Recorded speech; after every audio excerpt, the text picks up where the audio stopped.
उसे बताऊं तो मुनासिब नहीं है। आप ज़्यादा जानते हैं हमारी कम्युनिटी के बारे में, दूसरे लोगों के दरमियान रहते हैं, लेकिन अंदाज़ा है आपको कि बिल्कुल हमारा तौर तरीका और एक मुख्तलिफ ही है।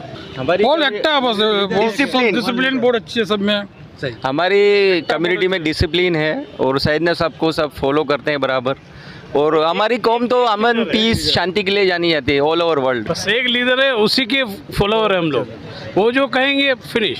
सही उनका बस वही, उनका ही सब मानना हमारे लिए सबसे अच्छी बात है। वो जो बोलेंगे उसी पर हम चलेंगे बस। पीस लविंग कम्युनिटी है और बिजनेस माइंडेड कम्युनिटी है और सबके साथ एमिटी के साथ रहते हैं।